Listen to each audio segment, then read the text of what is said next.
Una extraña mezcla de curiosidad intelectual, talento artístico y vocación científica. Eso es raro encontrar en un solo hombre. Generalmente la gente intelectual son como medio seco. No, Salomón no era así.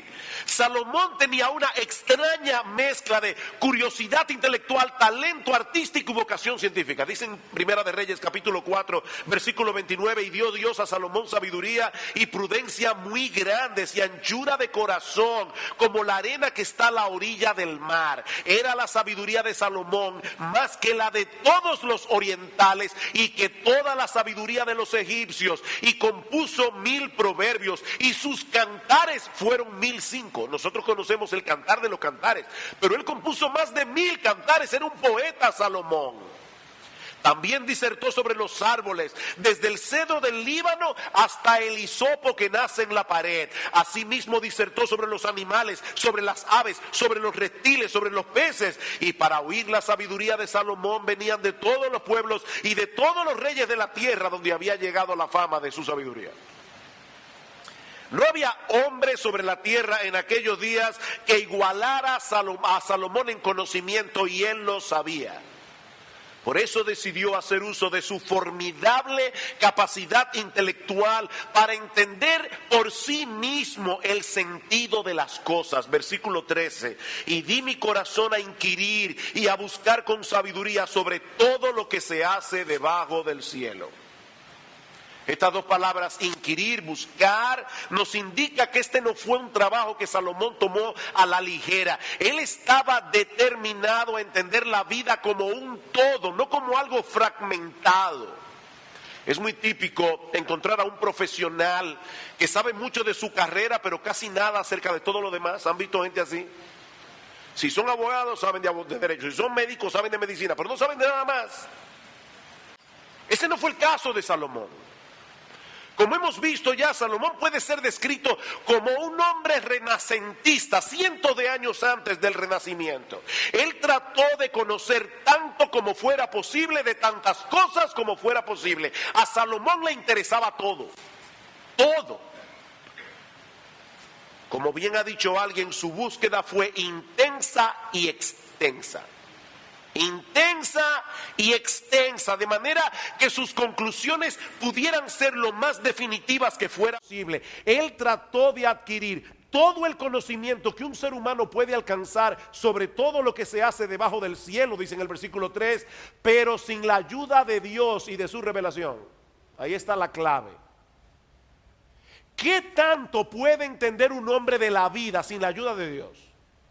Sin la revelación de Dios. ¿Y cuál fue el resultado final de todo ese esfuerzo? Una completa y total frustración. Versículo 13: este penoso trabajo dio Dios a los hijos de los hombres para que se ocupen en él. La palabra que nuestras versiones traducen penoso puede ser traducida también como un mal negocio. No se trata simplemente de algo que produce fatiga. Lo que Salomón está diciendo es, esa clase de empresa de tratar de entender las cosas termina produciendo frustración. Versículo 14: miré todas las obras que se hacen debajo del sol, y he aquí todo ello es vanidad y aflicción de espíritu. Literalmente un correr tras el viento. Imagínese que usted se levanta por la mañana y encuentra a su vecino corriendo para acá, luego se detiene y corre para allá, y luego se detiene y corre, y usted le dice: hey, ¿qué haces? Persiguiendo el viento. Es que eso es una empresa inútil. Y Salomón dice: exactamente, es una empresa inútil, es un correr tras el viento. Lo interesante es que Salomón nos dice aquí que fue Dios quien nos dio ese trabajo. ¿Leyeron el versículo 14? Versículo 13, perdón. Este penoso trabajo dio Dios a los hijos de los hombres para que se ocupen en él. Fue Dios que puso en el hombre ese afán por tratar de entender el significado de las cosas. De manera que el hombre está atrapado entre ese anhelo implantado por Dios de conocer y su propia incapacidad de encontrar respuestas a las preguntas más importantes de la vida humana. ¿Quién soy yo? ¿Qué hago aquí? ¿Cuál es el propósito y significado de mi existencia en este mundo? ¿Cómo se supone que debemos vivir? O lo que es todavía más importante, ¿cómo puedo llegar a conocer a Dios y tener una relación personal con Él? La mente humana genera esa clase de preguntas, pero no puede por sí misma encontrar las respuestas. Hace unos años atrás, y por una razón que no viene al caso, compré un buen libro de filosofía política escrito por un filósofo decano de humanidades en una universidad inglesa. Y me llamó profundamente la atención lo que este genio dice al final de su introducción. Es un hombre muy capaz, no lo estoy diciendo irónicamente, y un buen escritor. Pero al final de su introducción, él aclara que su objetivo no era inculcar ninguna opinión a nadie, sino tan solo ofrecer un material que ayude a la gente a que se forme su propia opinión. Obviamente, dice él, es posible, y esto obviamente cuando lo leí me dolieron los pesos que pagué por el libro. Dice, obviamente es posible que alguien lea el libro y termine con las mismas incertidumbres que tenía al principio. Sin embargo, oigan esto, no deberíamos subestimar el progreso que se ha hecho cuando se pasa de la ignorancia confusa a la perplejidad informada. He ahí lo único que puede ofrecer la sabiduría de este mundo. Ayudarte a tener una perplejidad informada que seguramente generará otras preguntas y que te hará más consciente de la enorme cantidad de problemas sin solución que hay en este mundo. Eso fue lo que Salomón entendió. Después de una larga e intensa labor intelectual, versículo 15, lo torcido no se puede enderezar y lo incompleto no puede contarse. No solo tenemos una existencia enigmática en este mundo, una existencia que no podemos entender del todo, sino que hay muchas cosas torcidas que probablemente, mis amados hermanos y amigos que están aquí, permanecerán torcidas. En una de las caricaturas de Quino aparece Mafalda escuchando la radio, y en la radio decía, el Papa ha hecho un nuevo llamado a la paz, a lo que Mafalda responde, y le dio ocupado como siempre, ¿no? Alguien decía que si dedicamos nuestro tiempo y energía tratando de enderezar todo lo que está torcido, nos quedaremos sin nada para vivir nuestra propia vida. Ahora, yo no estoy diciendo, mis amados hermanos, que lo que el hombre hace para mejorar de alguna manera los males sociales sea completamente inútil, no. Gracias al Señor que hay personas que hacen cosas a favor de la sociedad, pero debemos ser realistas. Hay un montón de cosas en este mundo que no podemos cambiar. Y por cada cosa que mejora, hay 1000 que empeoran. ¿O no es así? De hecho, mis hermanos, ¿saben qué? Hay cosas que Dios decretó que permanezcan torcidas hasta que Cristo regrese en gloria. Dice en Eclesiastés capítulo 7, versículo 13, mira la obra de Dios, porque ¿quién podrá enderezar lo que Él torció? Nadie. Mire, si Dios lo torció, nadie lo puede enderezar. Eso es parte de la maldición de Dios sobre este mundo caído por causa del pecado. Lo torcido no se puede enderezar y lo incompleto no puede contarse. Pero a pesar de eso, Salomón no se dio por vencido. Versículo 16, hablé yo en mi corazón diciendo, he aquí yo me he engrandecido y he crecido en sabiduría sobre todos los que fueron antes de mí en Jerusalén, y mi corazón ha percibido mucha sabiduría y ciencia, y dediqué mi corazón a conocer la sabiduría y también a entender las locuras y los desvaríos, y conocí que aún esto era aflicción de espíritu. Las locuras y los desvaríos. ¿De qué está hablando Salomón aquí? Bueno, así como la sabiduría, la verdadera sabiduría es el temor del Señor, la necedad, según lo que la Biblia la presenta, es vivir sin tomar a Dios en cuenta.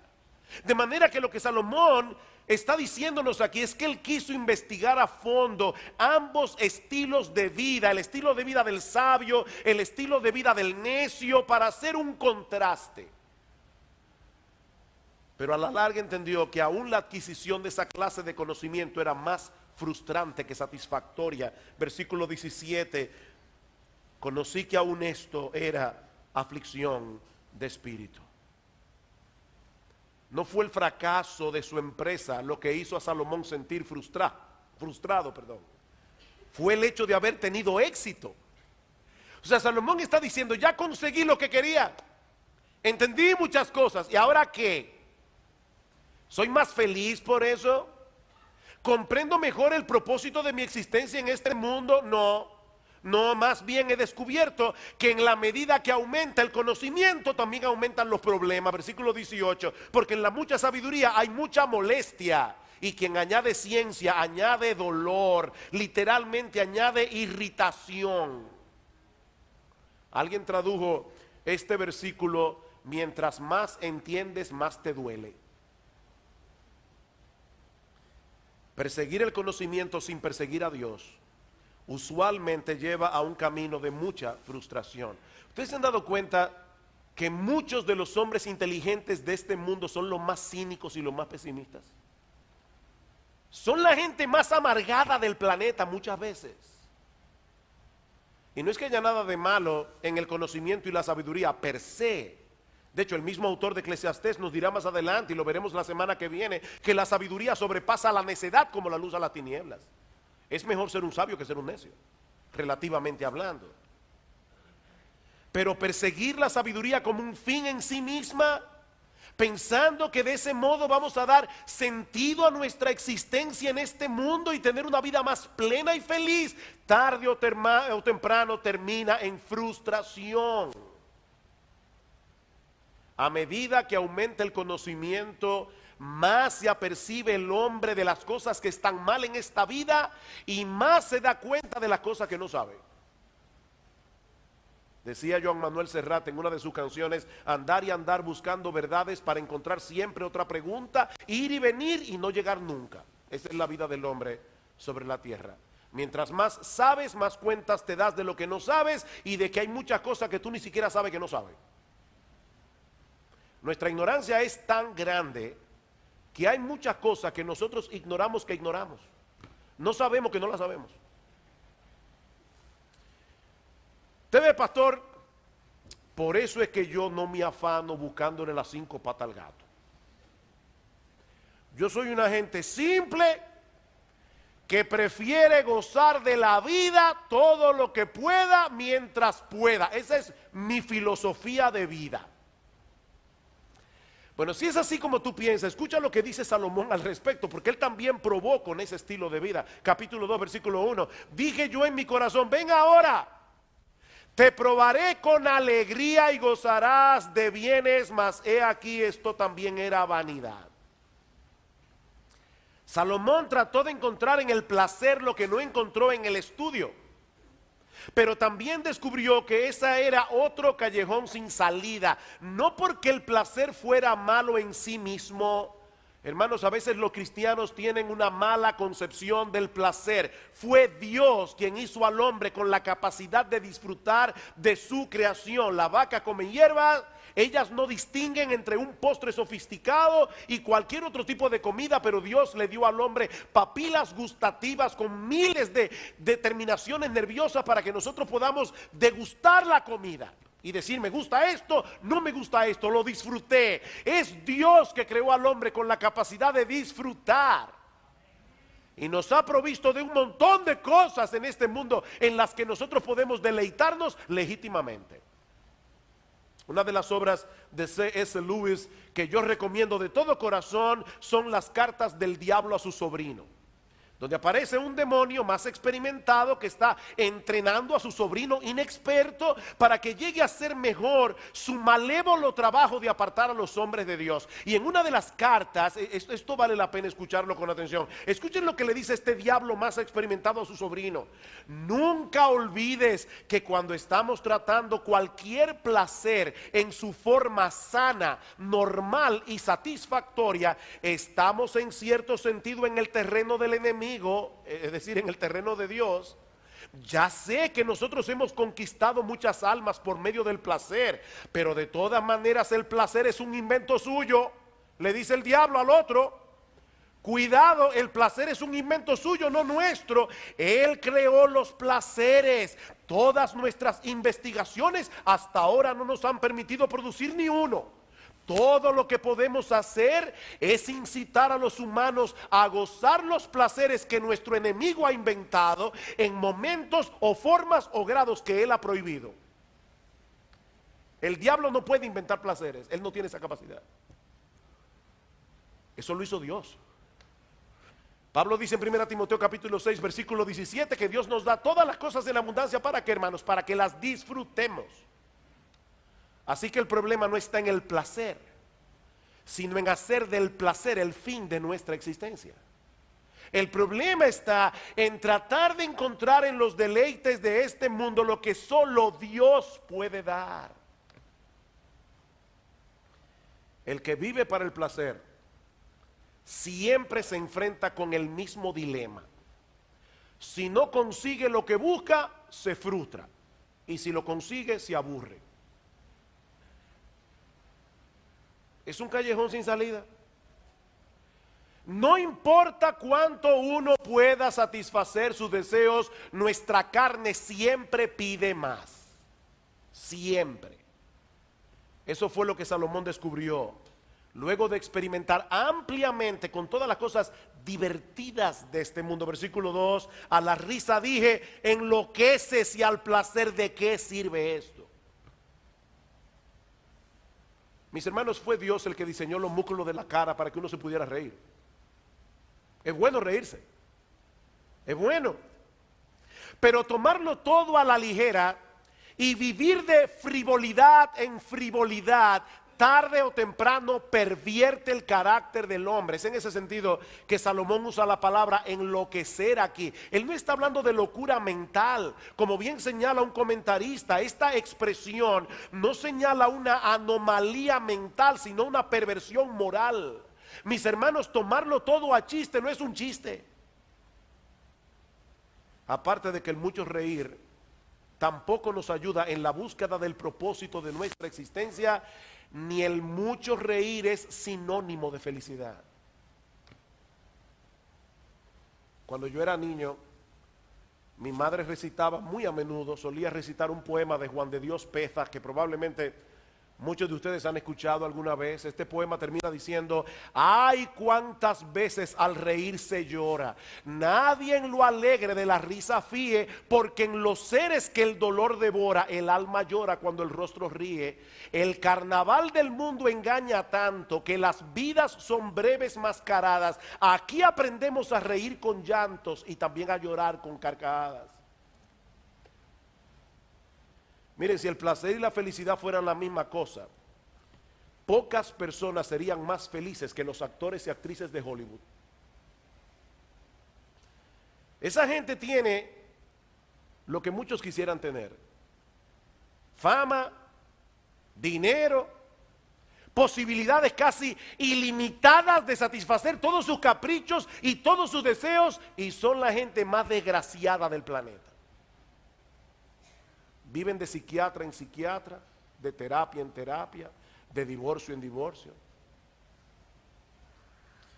Miren, mis hermanos, una cosa es tener momentos fugaces de alegría y de deleite, otra muy distinta es experimentar la verdadera felicidad, como Salomón descubrió después de experimentar una larga lista de placeres. Versículo 3, propuse en mi corazón agasajar mi carne con vino, y que anduviese mi corazón en sabiduría con retención de la necedad, hasta ver cuál fuese el bien de los hijos de los hombres, en el cual se ocuparan debajo del cielo todos los días de su vida. Aclaro, este es un texto de difícil interpretación, pero lo que Salomón parece estar diciendo aquí es que él trató de disfrutar del vino, pero sin caer en excesos, de tal manera que nunca perdiera su capacidad de razonamiento. En otras palabras, él estaba llevando a cabo un experimento controlado. Un experimento controlado que lo llevó a descubrir que el vino no era la respuesta. Así que decidió tomar otro rumbo, dedicarse a grandes proyectos de construcción. Versículo 4, engrandecí mis obras, edifiqué para mí casas, planté para mí viñas, me hice huertos y jardines, y planté en ellos árboles de todo fruto, me hice estanques de aguas para regar de ellos el bosque donde crecían los árboles. No sé si se dieron cuenta, pero hay dos cosas que llaman la atención en este texto. Una, la repetición de plurales que Salomón está usando aquí. Él no hizo una casa, él se hizo casas. Él no plantó una viña, él plantó viñas. Él hizo huertos y jardines y estanques. Pero lo otro que llama la atención es la repetición del pronombre posesivo mi.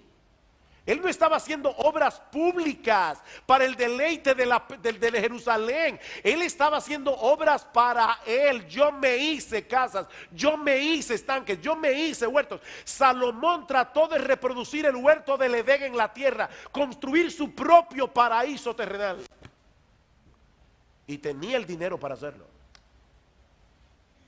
Y no olvidemos que este hombre llegó a tener 700 esposas y 300 concubinas. Un harén de 1000 mujeres. Tal vez por eso es que tenía que hacer tantas casas. Yo imagino a las esposas, yo quiero una ventana aquí y una ventana allí.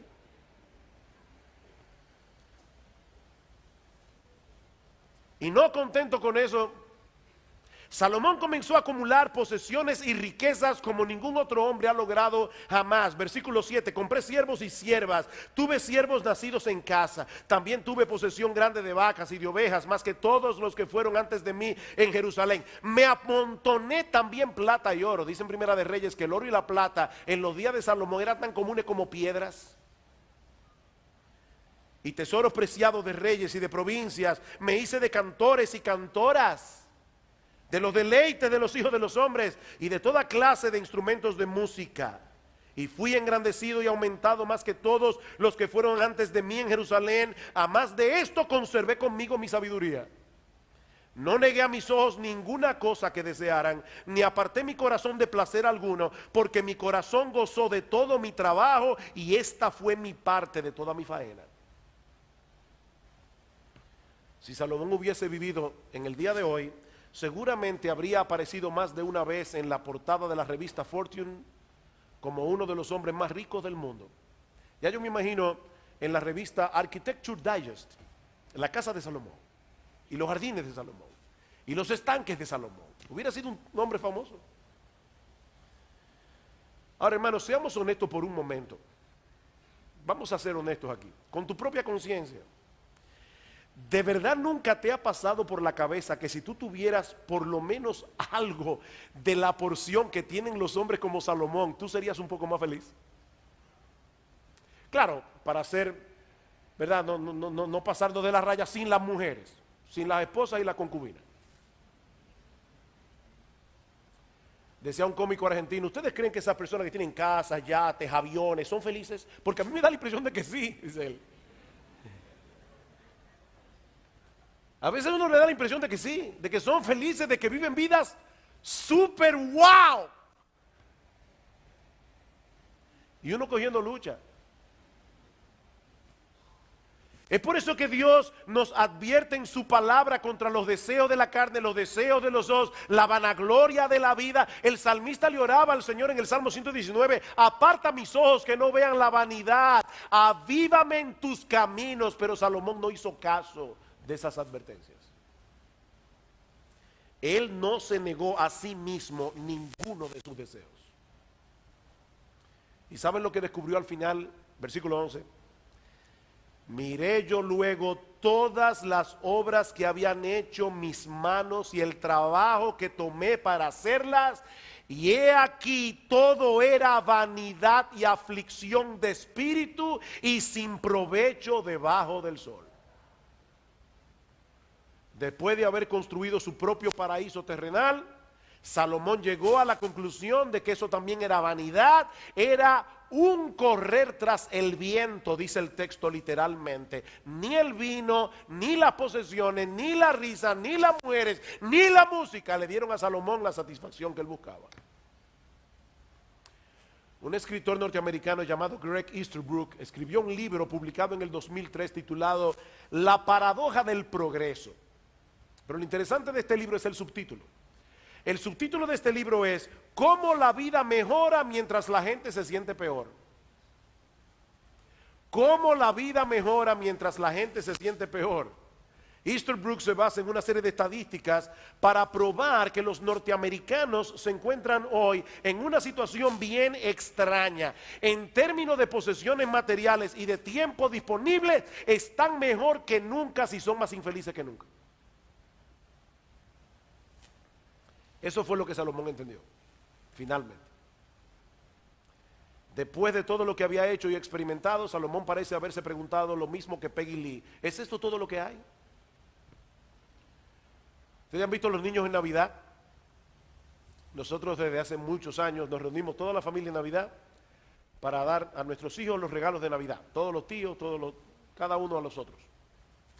Y es increíble ver el entusiasmo con que abren cada caja.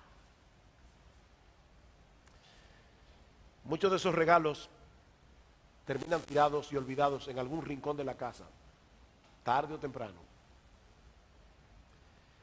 Miren, mis hermanos, ninguna cosa de este mundo fue creada para producir en sí misma satisfacción permanente.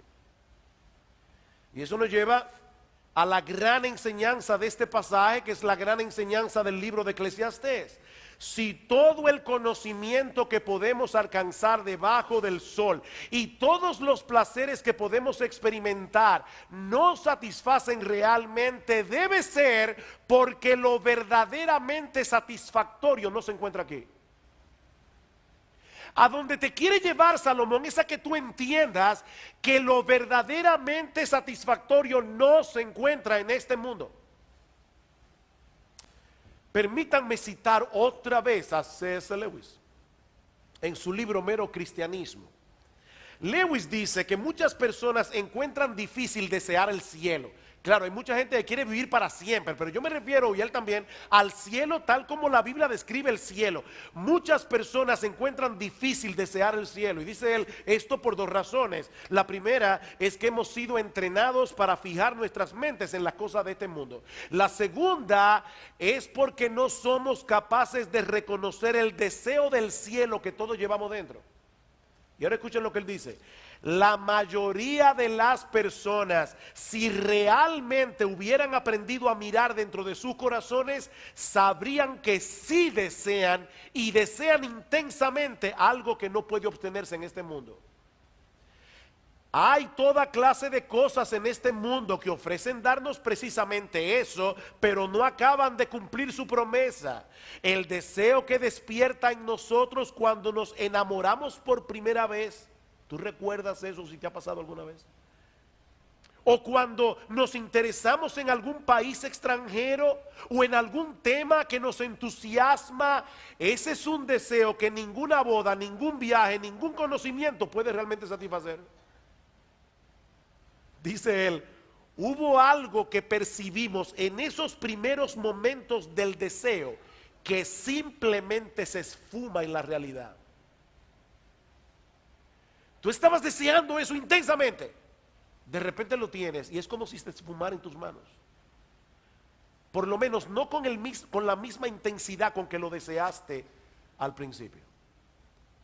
Queridos hermanos y amigos que están aquí en esta mañana, nosotros fuimos creados para encontrar nuestro deleite y satisfacción en Dios. Si lo dejamos a Él fuera de la ecuación, no importa cuánto conocimiento logremos adquirir o cuántos placeres terrenales podamos experimentar, tarde o temprano terminaremos frustrados. Es por eso que Dios nos dice a través del profeta Jeremías: no se alabe el sabio en su sabiduría, ni en su valentía se alabe el valiente, ni el rico se alabe en sus riquezas, mas alabes en esto el que se hubiere de alabar, en entenderme y conocerme que yo soy Jehová, que hago misericordia y juicio y justicia en la tierra, porque estas cosas quiero, dice Jehová. No se alabe el sabio en su sabiduría. El apóstol Pablo en 1 Corintios capítulo 1 versículo 19 cita al profeta Isaías hablando Dios diciendo: yo destruiré la sabiduría de los sabios y desecharé el entendimiento de los entendidos. Mis hermanos, la sabiduría humana es muy limitada y no puede encontrar por sí misma todas las respuestas. Pero Dios no nos dejó a expensas de nuestra limitada capacidad intelectual. ¿Saben lo que hizo Dios? Él vino a nosotros en la persona de su Hijo, nuestro Señor Jesucristo, a quien Pablo llama en este mismo pasaje de 1 Corintios 1, poder de Dios y sabiduría de Dios. La sabiduría se encarnó. El libro de Eclesiastés plantea las preguntas, pero solo Cristo tiene las respuestas. Porque en Él están escondidos todos los tesoros de la sabiduría y del conocimiento, dice Pablo en Colosenses capítulo 2, versículo 4. Nadie podrá entender el propósito y significado de la vida. Nadie podrá conocer su propia identidad hasta que la encuentre en Cristo. Y con esto yo no estoy diciendo que tan pronto nos convertimos al Señor, entendemos todas las cosas y conocemos todas las respuestas. No, mis hermanos, hay muchas interrogantes que no serán respondidas de este lado del cielo. Pero los cristianos sabemos con certeza de que algún día estaremos en la presencia de nuestro bendito Señor y Salvador. Y ¿saben qué? Todas nuestras inquietudes serán respondidas. Dice Salomón: hay muchas cosas torcidas en este mundo que no pueden ser enderezadas, pero Cristo se introdujo en la historia humana para morir por nuestros pecados y para traernos la esperanza del que algún día todas las cosas torcidas de este mundo serán enderezadas para siempre jamás. Mientras tanto nos contentamos con lo mucho que nuestro Dios ya nos ha revelado en su palabra. Pablo dice en 1 Corintios 2 que nosotros tenemos la mente de Cristo. Y la idea es, nosotros tenemos la mente de Cristo revelada aquí. Nosotros tenemos la mente de Cristo. Entendemos muchas cosas que antes no entendíamos. ¿O no es así? Y disfrutamos de todas las cosas que Él creó.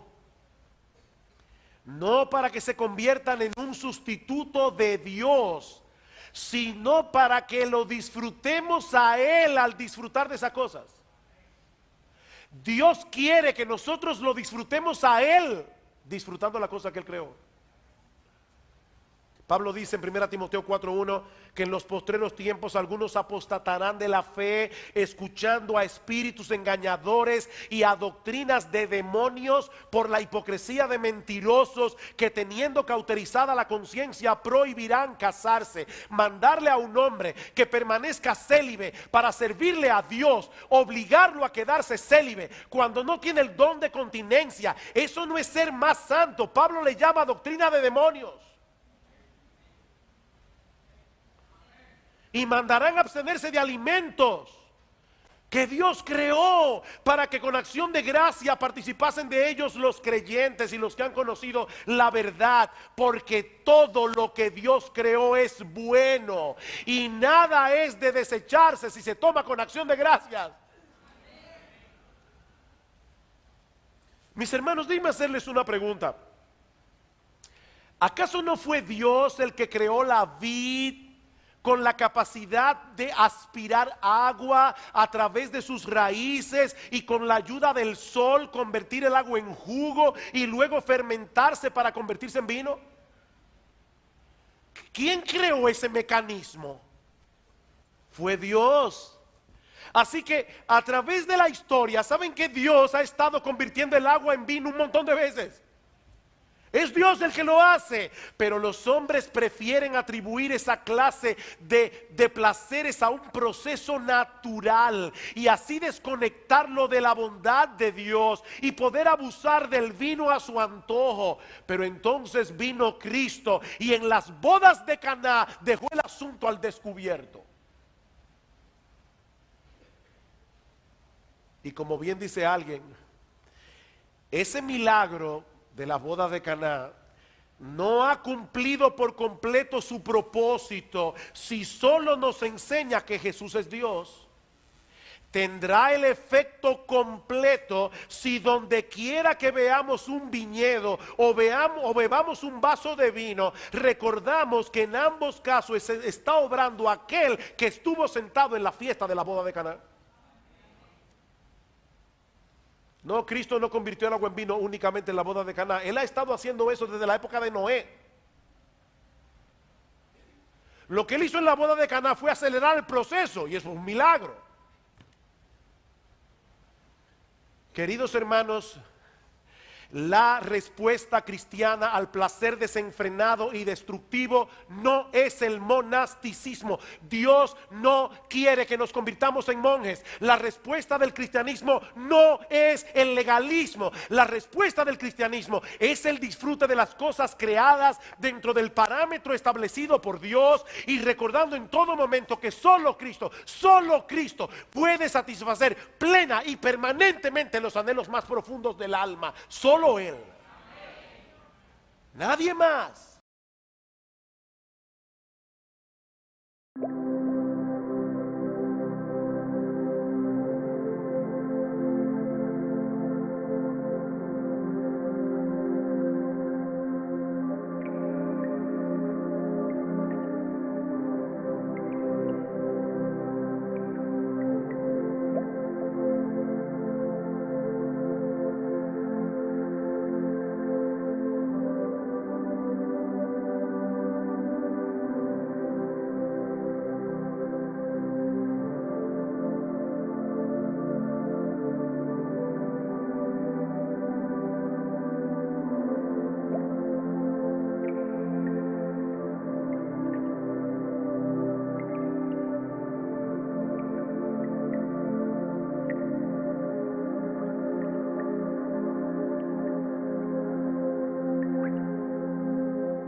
female vocals, high whispers in the rain.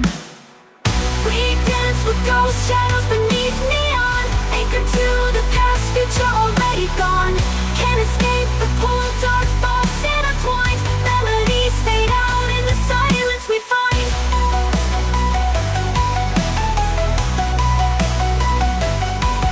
We dance with ghosts, but shadows can fade. Letting go of the past, a choice to be made. Break free from the pull, rewrite the design. Melodies rise up, a new strength we find. Rain falls hard, washing away our sin. Rain falls hard, washing away our sin. Rain falls hard, washing away our sin. Melodies rise up, and new strength we find. Rain falls hard, washing away our sin. Rain falls hard, washing away our sin. Rain falls hard, washing away our sin. Melodies rise up, a new strength we find. Right beat, a rhythm, a steady refrain, breaking the silence, washing away the rain.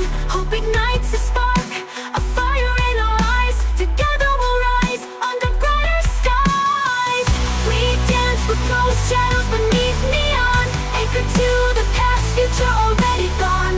Can't escape the pull, dark thoughts intertwined. Melodies fade out in the silence we find.